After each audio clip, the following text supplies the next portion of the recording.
দেশবাসী, আসসালামু আলাইকুম। জুলাই গণ অভ্যুত্থান জাতির ইতিহাসে এক অসাধারণ অর্জন। এটি অপ্রত্যাশিতভাবে জাতির জীবনে গণতন্ত্র, ন্যায় বিচার ও মানুষের অধিকার প্রতিষ্ঠার সুযোগ এনে দিয়েছে। এই লক্ষ্যে আমরা এর মধ্যে বেশ কিছু সংস্কার করেছি। আরও গভীর ও সুদূর প্রসারী সংস্কারের জন্য দেশের সকল রাজনৈতিক দলের ঐকমত্যের ভিত্তিতে জুলাই সনদ প্রণয়ন করেছে। এই জুলাই সনদ বাস্তবায়নের জন্য আপনাদের সম্মতি প্রয়োজন। এর জন্য গণভোটের আয়োজন করা হয়েছে। এই গণভোটে অংশ নিন, সনদে আপনার সম্মতি দেন। আগামী 12ই ফেব্রুয়ারি জাতীয় সংসদ নির্বাচনের দিনেই অনুষ্ঠিত হবে গণভোট। গণভোটে আপনি হ্যাঁ ভোট দিলে বৈষম্য, শোষণ আর নিপীড়ন থেকে মুক্ত হবে বাংলাদেশ।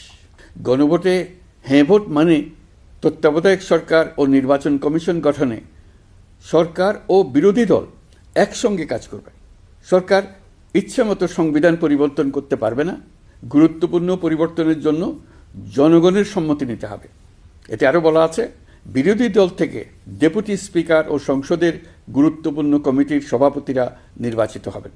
একজন ব্যক্তি সর্বোচ্চ 10 বছরের বেশি প্রধানমন্ত্রী থাকতে পারবেন না। বিচার ব্যবস্থা স্বাধীনভাবে কাজ করবে। সংসদে নারীদের প্রতিনিধিত্ব বাড়বে। ক্ষমতার ভারসাম্য রক্ষায় পার্লামেন্টে একটি উচ্চ কক্ষ গঠিত হবে। আপনার মৌলিক অধিকার আরও সুরক্ষিত হবে। রাষ্ট্রভাষা বাংলার পাশাপাশি অন্যান্য জাতিগোষ্ঠীর ভাষাও সাংবিধানিকভাবে স্বীকৃতি পাবে। দণ্ডপ্রাপ্ত অপরাধীকে রাষ্ট্রপতি ইচ্ছামতো ক্ষমা করতে পারবেন না। সব ক্ষমতা একজন প্রধানমন্ত্রীর হাতে থাকবে না। এবং এরকম আরও কিছু গুরুত্বপূর্ণ প্রস্তাব এর মধ্যে রয়েছে। আমি আপনাদের সকলের প্রতি আহ্বান জানাই, আগামী নির্বাচনে গণভোটে অংশ নেন। রাষ্ট্রকে আপনার প্রত্যাশা মতো গড়ে তোলার জন্য হেঁতে সিল দেন।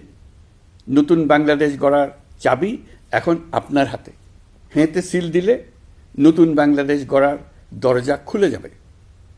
হেঁতে আপনি নিজে সিল দেন, আপনার পরিচিত সবাইকে সিল দিতে উদ্বুদ্ধ করুন এবং তাদেরকে ভোট কেন্দ্রে নিয়ে আসুন। দেশ পাল্টে দেন। ইনশাল্লাহ আমরা সবাই মিলে দেশ গড়ার এই সুযোগ নেব।